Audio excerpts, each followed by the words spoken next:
Hi, ಎಲ್ಲರಿಗೂ ನಮಸ್ಕಾರ. ಎಲ್ಲರಿಗೂ ಗೊತ್ತಿರೋಂಥ ವಿಷಯ ಇದು. ಮೊನ್ನೆ ಅಷ್ಟೇ RCB ಮ್ಯಾಚ್ ಗೆದ್ದಿದ್ದಾರೆ. ಈ ಸಲ ಕಪ್ ನಮ್ಮದೇ ಅಂತ ಕೂಗಿ ಹೇಳಿದ್ದಾರೆ. ಕರ್ನಾಟಕದಲ್ಲಿರೋ ಅಷ್ಟೂ ಜನಕ್ಕೂ ಈ ವಿಷಯ ಗೊತ್ತಿರುತ್ತೆ. ಹಾಗೆ ಅವರು ನಿನ್ನೆ ಅಷ್ಟೇ ಬೆಂಗಳೂರಿಗೆ ಬಂದು ವಿಧಾನಸೌಧದಿಂದ ಚಿನ್ನಸ್ವಾಮಿ ಸ್ಟೇಡಿಯಂ ತನಕ ಅವರು ಮೆರವಣಿಗೆಯನ್ನು ಕೂಡ ಮಾಡಿದ್ದಾರೆ. ಎಷ್ಟೋ ಜನ, ಲಕ್ಷಾಂತರ ಜನ ನೋಡೋಕೆ ಹೋಗಿದ್ದಾರೆ. ಕೆಲವರಿಗೆ 11 ಮೆಂಬರ್ಸ್ ಏನೋ ಅದರಲ್ಲಿ ಅನ್ಎಕ್ಸ್ಪೆಕ್ಟೆಡ್ ಆಗಿ ಹೋಗಿದ್ದಾರೆ.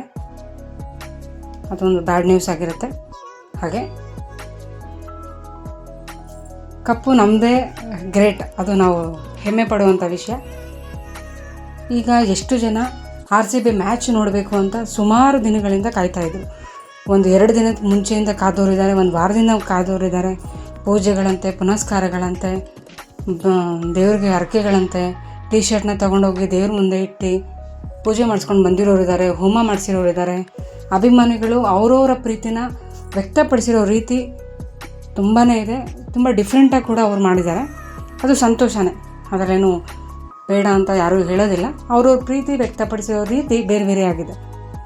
ಕೆಲವರಿಗೆ ಆಟಗಾರರ ಮೇಲೆ ಇಂಟ್ರೆಸ್ಟ್ ಇರುತ್ತೆ, ಕೆಲವರಿಗೆ ಕರ್ನಾಟಕ ಗೆಲ್ಲಬೇಕು ಅಷ್ಟೇ ಅನ್ನೋ ಒಂದು ಕಾನ್ಸೆಪ್ಟ್ ಕೂಡ ಇರುತ್ತೆ. ಸೊ ಇದು ಸಂತೋಷದ ವಿಷಯನೇ. RCB ಮ್ಯಾಚ್ ಗೆದ್ದಿದ್ದಾರೆ. ಈ ಸಲ ಕಪ್ ನಮ್ಮದೇ ಆಗಿದೆ. ಸೊ ನಾವು ಕರ್ನಾಟಕದವರು ಕಪ್ ಗೆದ್ದಿದ್ದೀರಿ ಅನ್ನೋಕ್ಕೆ ಹೆಮ್ಮೆ ಕೂಡ ನಮಗಿದೆ. RCB ಮ್ಯಾಚ್ ಗೆಲ್ಲಿ ಅಂತ ಎಷ್ಟೆಷ್ಟು ಜನ ಬೆಟ್ ಕಟ್ಟಿದ್ರು. ಬೆಟ್ಟಲ್ಲಿ ಸೋತೋರಿದ್ದಾರೆ, ಬೆಟ್ಟಲ್ಲಿ ಗೆದ್ದೋರಿದ್ದಾರೆ. ಸೊ ಅವರವರು ವ್ಯಕ್ತಪಡಿಸ್ಕೊಂಡಿರೋ ರೀತಿ ಬೇರೆ ಆಗಿದೆ. ಎಷ್ಟು ಇಂಟ್ರೆಸ್ಟ್ನ ಕೊಟ್ಟು ಮ್ಯಾಚ್ಗೆ ನಾವು ಹೋಗ್ಬೇಕಪ್ಪ, ನೋಡಬೇಕಪ್ಪ ಅನ್ನೋ ಡೆಡಿಕೇಶನ್ ನಿಮ್ಮಲ್ಲಿ ಎಷ್ಟಿತ್ತು ನೀವೇ ಒಂದ್ಸರಿ ಲೆಕ್ಕ ಹಾಕ್ಕೊಳ್ಳಿ. ಡೆಡಿಕೇಶನ್. ಇವಾಗ ನಾವು ಮ್ಯಾಚ್ ನೋಡ್ಬೇಕು, ಇವತ್ತು ಸಂಜೆಗೆ ನಾವು ಮ್ಯಾಚ್ ನೋಡಬೇಕಾದ್ರೆ ಮಾರ್ನಿಂಗಿಂದ ಈವ್ನಿಂಗ್ ತನಕ ಏನು ಕಮಿಟ್ಮೆಂಟ್ ಇತ್ತು ಅದನ್ನೆಲ್ಲ ಫಿನಿಷ್ ಮಾಡಿ TV ಮುಂದೆ ಕೂತಿರ್ತೀರ. ನಾವು ನೋಡಬೇಕಾದ್ರೆ ಕೆಲವರು ಆಸಕ್ತಿ ಉಳ್ಳವರು ಗ್ರೌಂಡಿಗೆ ಹೋಗಿ ನೋಡಿದ್ದಾರೆ, ಕೆಲವರು ಕೆಫೆಗಳಲ್ಲಿ ನೋಡಿದ್ದಾರೆ, ಕೆಲವರು ಮಾಲ್ಗಳಲ್ಲಿ ನೋಡಿದ್ದಾರೆ, ಇನ್ನೂ ಕೆಲವರು ಗ್ರೌಂಡ್ಸಲ್ಲಿ ನೋಡಿದ್ದಾರೆ. ಅವ್ರವ್ರಿಗೆ ಇಷ್ಟ ಆಗಿರೋ ರೀತಿ ಮ್ಯಾಚನ್ನ ನೋಡೋಕ್ಕೆ ಬರಲಿ ಅಂತ ಆ ಕಂಪನಿಗಳು, ಆ ಮಾಲುಗಳು ಯಾವ್ಯಾವ ರೀತಿ ವ್ಯವಸ್ಥೆ ಮಾಡಿದ್ರು ಆ ವ್ಯವಸ್ಥೆಗಳಿಗೆ ಬದ್ಧರಾಗಿ ನಮ್ಮ ಹಿಂದಿನ ಯುವ ಜನತೆ ನೋಡೋಕೆ ಹೋಗಿದ್ದಾರೆ. ಓಕೆ, ಸಂತೋಷ, ಖುಷಿ, ಅವ್ರಿಗೆ ಖುಷಿಯಾಗಿದೆ, ನೋಡೋಕೆ ಹೋಗಿದ್ದಾರೆ. ಅದು ನಾವು ಕೂಡ ಖುಷಿಯಾಗಿದ್ವಿ. ಅದರಲ್ಲಿ ನಾವು ಟಿವಿಗಳಲ್ಲೆಲ್ಲ ನೋಡಿದ್ದೀವಿ, ಎಷ್ಟೊಂದು ಜನ ಹೋಗಿದ್ದಾರೆ, ಎಷ್ಟೆಷ್ಟು ವ್ಯಕ್ತಪಡಿಸಿದ್ದಾರೆ. ಪ್ರತಿಯೊಬ್ಬರ ಇನ್ಸ್ಟಾಗ್ರಾಮ್ ಸ್ಟೇಟಸಲ್ಲಿ ಕೂಡ RCBದೇ ಇತ್ತು. ಪ್ರತಿಯೊಬ್ಬರ ವಾಟ್ಸಪ್ ಗ್ರೂಪಿನ ಸ್ಟೇಟಸಲ್ಲಿ ಕೂಡ ಅದೇ ಇತ್ತು. ಸೊ ಇಷ್ಟು ಡೆಡಿಕೇಶನ್ ನೀವು ಮಾಡಿದ್ದೀರಲ್ವ, ಅದನ್ನು ಒಂದು ಸ್ವಲ್ಪ ಡೆಡಿಕೇಶನ್ನ ನಿಮ್ಮ ಜೀವನಕ್ಕೆ ಹಾಕ್ಕೊಳ್ಳಿ. ಯಾಕಂದರೆ ಜೀವನ ನಿಮ್ಮದು. ನೀವು ಎಷ್ಟು ಡೆಡಿಕೇಶನ್ RCB ಮ್ಯಾಚಿಗೆ ನೋಡೋಕೆ ಹಾಕಿದ್ದೀರೋ ಅದರಲ್ಲಿ 75%ನ ನಿಮ್ಮ ಜೀವನಕ್ಕೆ ನೀವು ಅಳವಡಿಸ್ಕೊಳ್ಳಿ. ಯಾಕಂದರೆ ಜೀವನ ನಿಮ್ಮದು. ನಿಮ್ಗೆ ಹೇಗಿರಬೇಕೋ ಹಾಗಿರಬೇಕು ಅಂದರೆ ನೀವು ಡೆಡಿಕೇಶನ್ ಮಾಡಿದ್ರೆ ಮಾತ್ರ ಸಾಧ್ಯ ಆಗುತ್ತೆ. ಅಯ್ಯೋ ಮ್ಯಾಚ್ ವಿನ್ ಆಗೋಯ್ತು, ನಾವು ವಿನ್ ಆಗೋದು ಅಂತ ಎಷ್ಟು ಎಕ್ಸೈಟ್ ಆಗಿದ್ರಿ. ನಿಮ್ಮ ಜೀವನದ ಬಗ್ಗೆ, ನಿಮ್ಮ ಲೈಫ್ ಬಗ್ಗೆ ನೀವು ಅಷ್ಟು ಎಕ್ಸೈಟ್ಮೆಂಟ್ ಆಗಿ ನಿಮ್ಮ ಲೈಫ್ ಆಗಿ ಇನ್ನೂ ಚೆನ್ನಾಗಿರುತ್ತೆ.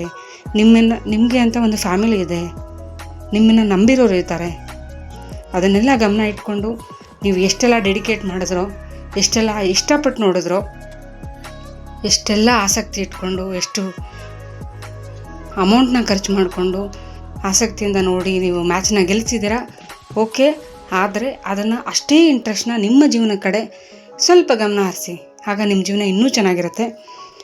ಇಲ್ಲಿ ಯಾರ ಜೀವನ ಕೂಡ ಯಾವುದು ತನ್ನಷ್ಟಕ್ಕೆ ತಾನೇ ಬಂದು ನಮ್ಮ ಬಳಿಗೆ ಬರೋದಿಲ್ಲ. ಯಾವುದು ಕೂಡ ಅದರಷ್ಟಕ್ಕೆ ಅದು ನಮ್ಮ ಹತ್ರ ಯಾವುದು ಬರೋದಿಲ್ಲ.